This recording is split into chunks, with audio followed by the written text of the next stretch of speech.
शादी खाने आबादी के ताल्लुक से आज का यह प्रोग्राम है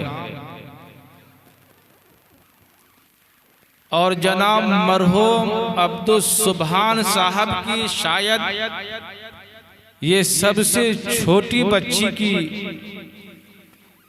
बारात आने वाली है। अल्लाह पाक से दुआ करें कि बारात के आने को खालिक़े कायनात कबूल फरमाए।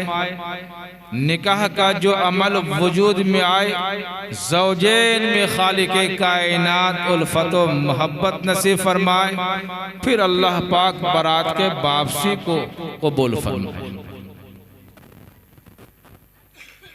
मेरे दोस्तों जी साथियों, इंसानों के दरमियान इस दुनिया में बसने वाले आदमियों के दरमियान कुछ न कुछ रिश्ते, भाई भाई का रिश्ता, बाप और बेटे का रिश्ता, माँ बेटी का रिश्ता, बहू सास का रिश्ता, ससुर दामाद का रिश्ता, मियाँ और बीबी के रिश्ते। याद रखिए, इन रिश्तों की बहुत बड़ी अहमियत और फौकियत है। और आप जानते हैं, आपको मालूम है कि इंसानों के दरमियान जो सबसे पहला रिश्ता कायम हुआ है, इंसानों के दरमियान जो सबसे पहला रिश्ता बंधा है, इंसानों के दरमियान जो सबसे पहला रिश्ता जुटा है, भाई भाई का रिश्ता नहीं। सबसे पहला रिश्ता माँ और बेटी का रिश्ता नहीं है। इंसानों के दरमियान सबसे पहला रिश्ता बाप बेटे का नहीं, बल्कि जब आप किताबों का मुताला करेंगे, किताबों को पढ़ेंगे, तो आपको मालूम होगा कि इंसानों के दरमियान सबसे पहला रिश्ता, सबसे अव्वल रिश्ता मियाँ और बीबी का रिश्ता। किसका रिश्ता है? भाई भाई का रिश्ता नहीं, बाप बेटे का रिश्ता नहीं, माँ बेटी का रिश्ता नहीं। इंसानों के दरमियान अगर सबसे पहला रिश्ता बना है तो वो मियाँ और बीबी का रिश्ता है। दुनिया के अंदर इंसानों की आबादी नहीं, वैसे वक्त वैसे हालात में खालिक़े कायनात ने, परवरदिगारे आलम ने सैयदना आदम नबी अलैहिस्सलातु वस्सलाम को आसमान पर वजूद इनायत फरमाया। और अल्लाह पाक इन्हें दुनिया में भेजने से पहले मसलहत के तहत कुछ वक्तों के लिए, कुछ टाइमों के लिए, कुछ अरसे के लिए अल्लाह पाक ने इन्हें जन्नत में रखा। और अल्लाह ने क्या कहा? आदम अलैहिस्सलातु वस्सलाम से अल्लाह पाक ने क्या कहा कि आदम, मैंने तुझे वजूद इनायत फरमाया, मैंने तुम्हें वजूद दी और मैं तुझे जन्नत में रखता हूँ, और जन्नत में मेरी हर नेमत मौजूद है। जहाँ चाहो जन्नत में तुम जा सकते हो, जहाँ चाहो तुम सैर व तफरीह कर सकते हो। जन्नत के अंदर तुम्हें जो चीज पसंद आए इस्तेमाल कर सकते हो, खा सकते हो, पी सकते हो।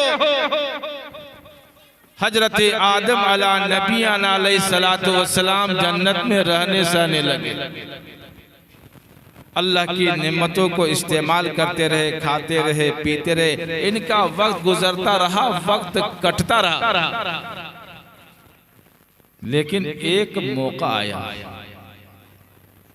सैयदना आदम अला नबी अलैहिस्सलातु वस्सलाम ने अल्लाह पाक से दरख्वास्त की कि अल्लाह तूने मुझे जन्नत में रखा है, जन्नत में तेरी हर नेमत मौजूद है, लेकिन तन्हे तन्हा अकेला जन्नत में तबीयत नहीं लग रही। तेरी हर नेमत मौजूद है,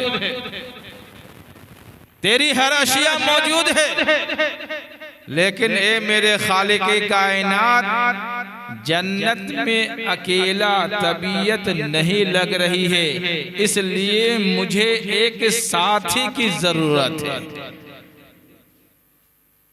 सैयदना आदम अलैहिस्सलाम ने क्या कहा अल्लाह पाक से? औरत को तलब नहीं किया, बल्कि एक साथी की तलब थी। इसलिए सैयदना आदम अलैहिस्सलाम ने अल्लाह पाक से कहा कि मुझे एक साथी चाहिए। और याद रखें, मर्द का साथी मर्द है नहीं, मर्द का साथी औरत है। चूंकि खालिक़े कायनात इस बात को जानता था कि अगर मर्द का कोई साथी हो सकता है, मर्द के साथ अगर कोई जिंदगी गुजारने वाला हो सकता है, मर्द के साथ कोई वक्त गुजारने वाला हो सकता है, तो वो औरत के साथ हो सकती है। इसलिए कुरान कहता है वख़लक़ मिन्हा ज़ौजहा वबस्स मिन्हुमा रिजालन कसीरन व निसाअ। सैयदना आदम अला नबियन अलैहिस्सलातु वस्सलाम की दरख्वास्त पर अल्लाह पाक ने सैयदना आदम अलैहिस्सलातु वस्सलाम के बाएं पसली से, भाई हमारी और आपकी कहां से पैदाइश? औरतों की कहां से पैदाइश है? औरतों की पैदाइश मर्द से है। अल्लाह पाक ने सैयदना आदम अलैहिस्सलातु वस्सलाम के बाएं पसली से माँ हव्वा अलैहिस्सलातु वस्सलाम को वजूद अता फरमाया। जब हव्वा अलैहिस्सलातु वस्सलाम वजूद में आ गई, दोनों के दरमियान मियां और बीवी के रिश्ते बन गए, तो अब अल्लाह पाक ने दोनों से कहा कि आदम हव्वा सुनो, अब तुम दोनों मिलकर जन्नत में रहो, मियां और बीवी की तरह से जिंदगी गुजारो, लेकिन मेरी एक बात याद रखना। कहा क्या अल्लाह पाक? अल्लाह पाक ने कहा कि देखो, जन्नत में जहां चाहो जाओ, जन्नत में जो चाहो इस्तेमाल करो, जन्नत में जो चाहो पियो, लेकिन जन्नत में एक दरख्त है, उसके फल के करीब, उस दरख्त के करीब नहीं जाना और उस फल को इस्तेमाल नहीं करना। जिस दिन तुमने उस फल को इस्तेमाल कर लिया, गोया तुझे दुनिया के अंदर भेज दिया जाएगा। किताबों के अंदर बात आती है, औरत तो बहुत नाक़िसुल अक़्ल करती, इसलिए औरत का चक्कर और घोड़ा का मक्कर बड़ा खराब हुआ करता है। वक्त वक्तना नहीं है कि आपको तफसील से बताया जाए। इंसान दो चीजों से बचने की कोशिश करे, औरतों का चक्कर, घोड़ा का मक्कर, ये बहुत खराब होता है। शैतान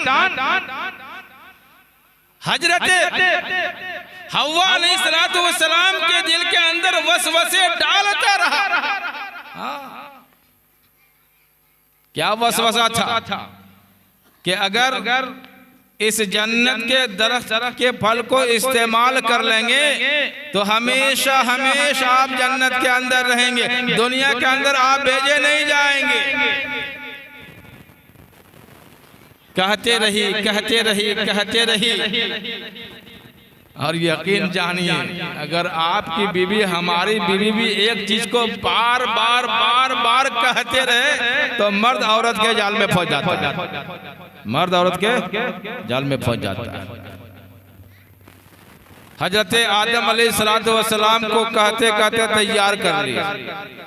किताबों के अंदर बात आती है, जन्नत के उस दरख्त में सिर्फ 3 फल थे। कितने फल? 3 फल, याद रखिएगा। उन 3 फलों में से 2 फल को हजरत हव्वा अलैहिस्सलाम ने इस्तेमाल कर लिया। किताबों के अंदर बात आती है जब हव्वा अलैहिस्सलाम ने जन्नत के उस फलों में से एक फल को दाएं दांत के नीचे दबाई है तो उससे पानी के फव्वारे निकले, और जब दूसरे फल को बाएं दांत के नीचे दबाई तो उससे खून के फव्वारे निकले। और जानते हैं ये 2 चीज औरतों के ऊपर लागू है नहीं। अगर दुनिया के अंदर सबसे ज्यादा आंसू बहाने वाली हो सकती है तो वो औरत की जात हो सकती है। औरत के मुकाबले में कोई मर्द उतना आंसू नहीं बहा सकता है जितना एक औरत आंसू बहा सकती है। 2 फल इस्तेमाल हो गया, बचा कितना? 1 फल। उस 1 फल को हजरत आदम अलैहिस्सलाम ने इस्तेमाल कर लिया। इसलिए आप जानते हैं बाप की जायदाद में बेटी का कितना? बेटा का 2 हिस्सा, बेटी का 1। क्यों? इसलिए कि माँ हव्वा अलैहिस्सलाम ने 2 हिस्सा जन्नत में इस्तेमाल कर लिया और 1 हिस्सा हजरत आदम अलैहिस्सलाम के लिए छोड़ दिया। इसलिए अल्लाह ने रास्ता निकाला कि बाप की जायदाद में बेटा को 2 हिस्सा, बेटी को 1 हिस्सा। यह कुरान के अंदर अल्लाह पाक ने नाज़िल किया। जब दोनों ने उन फलों को इस्तेमाल कर लिया तो अल्लाह पाक ने उन दोनों को इस दुनिया के अंदर भेजा। अलग अलग खित्ते में, अलग अलग इलाके में हजरत आदम अलैहिस्सलाम को अल्लाह पाक ने इसी हिंदुस्तान के सरजमीन पर उतारा। काफी दिनों के बाद, काफी अरसा, काफी जमाने के बाद फिर दोनों में मुलाकात होती है। फिर वो दोनों इसी तरीके से जिंदगी गुजारना शुरू करते हैं जिस तरीके से जन्नत में जिंदगी गुजार रहे थे। उन्हीं दोनों के मिलाप से, उन्हीं दोनों के ताल्लुक से, उन्हीं दोनों के तवस्सुल से फिर औलादों का सिलसिला शुरू हुआ। औलादें होती रही, वो औलाद जवान हुई, आपस में शादी और ब्याह होते रहे। क्योंकि उससे पहले इंसानों की आबादियां नहीं थी। हजरत हव्वा अलैहिस्सलाम के बत्न से जो औलाद पैदा हुआ करती थी ना, एक पैगंबर हजरत शीस अलैहिस्सलाम, हजरत शीस अलैहिस्सलाम के अलावा हजरत हव्वा अलैहिस्सलाम के बत्न से जितनी भी औलादें हुई सब जोरमा हुई, 1 लड़का और 1 लड़की।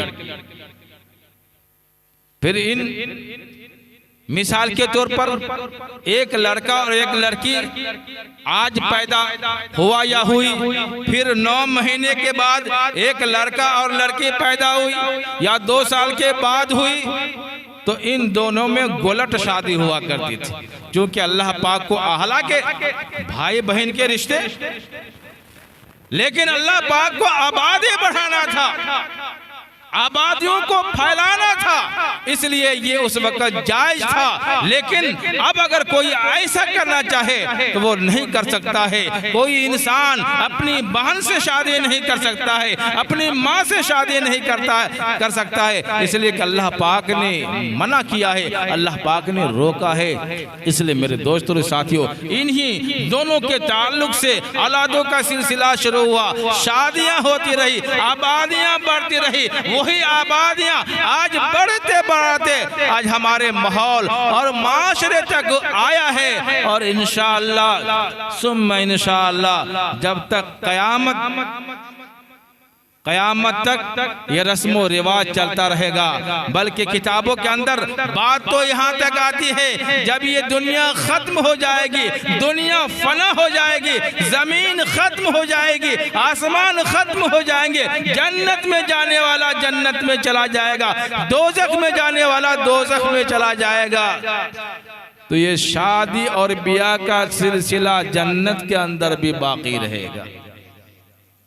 इसलिए मेरे दोस्तों और साथियों, याद रखें, आज जो हमारे माहौल माशरे में शादी और ब्याह के तरीके हैं, आकाए मदनी जनाब मोहम्मदुर रसूलुल्लाह सल्लल्लाहु अलैहि वसल्लम की एक अहम सुन्नत है, तरीका है।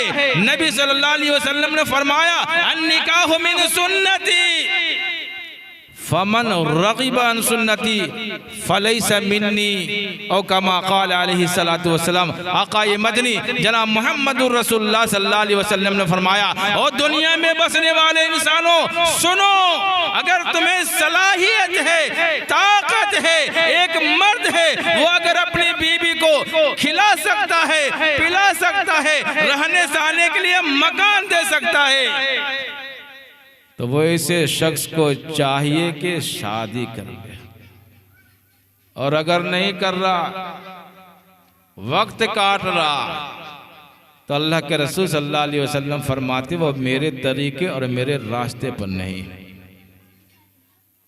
इसलिए मेरे दोस्तों साथियों, निकाह की बहुत बड़ी अहमियत है। आपको एक सहाबी का हम वाकया सुनाते हैं। उस सहाबी का नाम हजरत औकाफ रजी अल्लाह ताला अन्हु है। क्या नाम है? हजरत औकाफ रजी अल्लाह ताला अन्हु। आकाए मदनी जनाब मुहम्मदुर रसूलुल्लाह सल्लल्लाहु अलैहि वसल्लम ने हजरत औकाफ सहाबी से पूछा कि औकाफ शादी हुई? कहा कि नहीं अल्लाह के रसूल, मैं शादी अब तक नहीं की है। अल्लाह के रसूल सल्लल्लाहु अलैहि वसल्लम ने फरमाया कि औकाफ क्या तू मालदार है? क्या तेरे पास जायदाद है? क्या तेरे पास मालदारी है? हजरत औकाफ रज़ी अल्लाह ताला अन्हु कहने लगे कि अल्लाह के रसूल मेरे पास बहुत सारी जायदाद है, मैं बहुत ही बड़ा मालदार हूँ। अल्लाह के रसूल सल्लल्लाहु अलैहि वसल्लम ने फरमाया औकाफ याद रखना, अगर इसी हालत में तेरा इंतकाल हो जाए तो शैतान के भाइयों में से एक भाई है तू। अल्लाह के रसूल सल्लल्लाहु अलैहि वसल्लम ने फरमाया इंसानों में सबसे बदतर वो इंसान है जो अपनी बीवी को खिला और पिला सकता है फिर भी शादी नहीं कर सकता है। फरमाया वो शैतान के भाइयों में से एक भाई है, और मरने वालों में सबसे बदतर इंसान वो है जो बगैर निकाह के मर गया।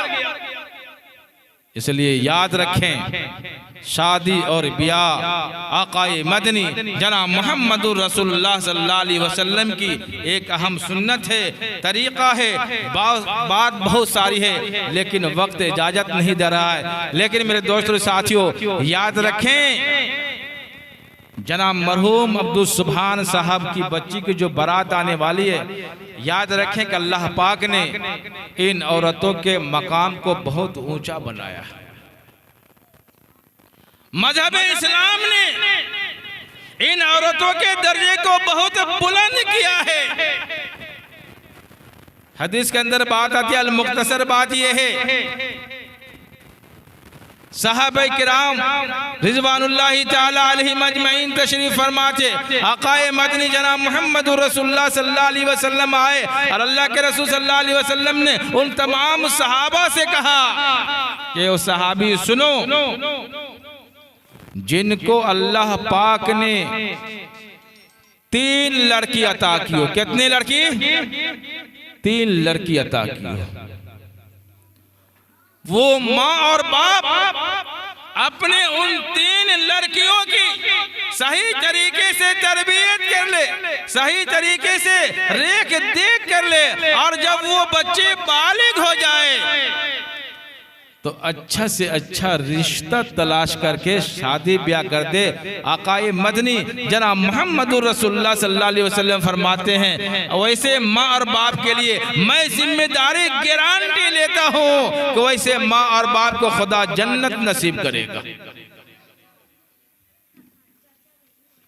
हदीस के अंदर बात आती है कि दरमियान में एक सहाबी थे, उनके पास सिर्फ 2 बेटी थी।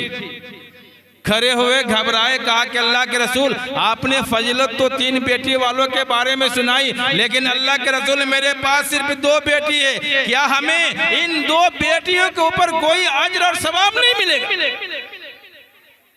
अल्लाह के रसूल सल्लल्लाहु अलैहि वसल्लम ने उस सहाबी को समझाया, कहा कि देखो, जिसको अल्लाह पाक ने 2 बेटी दिया है, वो 2 बेटी वाला माँ और बाप भी अपने उन 2 बेटियों की सही तरीके से तरबियत कर ले, रेख देख कर ले, मजहब इस्लाम की तालीम दिला दे, और जब वो बालिग हो जाए तो उसकी शादी और ब्याह कर दे, तो ऐसे 2 बेटी वाले माँ और बाप को भी खुदा जन्नत नसीब करेगा। हदीस के अंदर बात आती, सबसे पीछे एक साहबी खड़े हुए घबराए, कहा कि अल्लाह के रसूल, पहली मर्तबा आपने 3 बेटी वालों को खुशखबरी दिया, दूसरी मर्तबा आपने 2 बेटी वालों को खुशखबरी दिया, अल्लाह के रसूल मेरे पास तो सिर्फ एक बेटी है, क्या एक बेटी की परवरिश पर कोई अज्र, कोई बदला, कोई सवाब नहीं मिलेगा?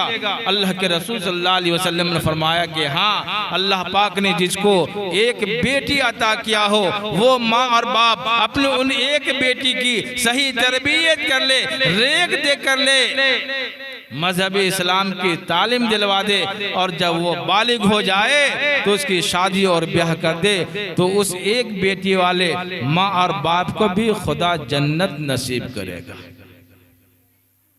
इसलिए मेरे दोस्तों साथियों, अल्लाह पाक ने इंसान को बेटी देकर जन्नत का रास्ता खोला है, लेकिन आज हालात की वजह से, वक्त की वजह से, जब घर में बेटी पैदा होती है तो वालिदैन घबरा जाते हैं। वो किस बिना पर घबराते हैं? जब ये बालिग होगी, जब रिश्ता तलाश करेंगे तो एक बहुत बड़ा अमाउंट खर्च करना पड़ेगा, बहुत सारी चीजें देनी होगी। आज इस वजह से एक माँ और बाप घबरा जाता है। लेकिन मेरे दोस्तों और साथियों, याद रखें, मजहब इस्लाम ने शादी और ब्याह को इतना आसान बनाया है कि वो उतना आसान किसी मजहब के अंदर नहीं है, न यहूदी मजहब के अंदर है, न ईसाई मजहब के अंदर है, न पारसी मजहब के अंदर है, न बुद्ध मजहब के अंदर है। जितना आसान मजहब इस्लाम आकाए मदनी जनाब मोहम्मद रसूलुल्लाह सल्लल्लाहु अलैहि वसल्लम ने निकाह को आसान बनाया। लेकिन आज हमारा और आपका किरदार, आज हमारा और आपकी ज़मीर ने शादी को बड़ा बोझल बना दिया है, बड़ा मुश्किल बना दिया है, बड़ा भारी बना दिया है।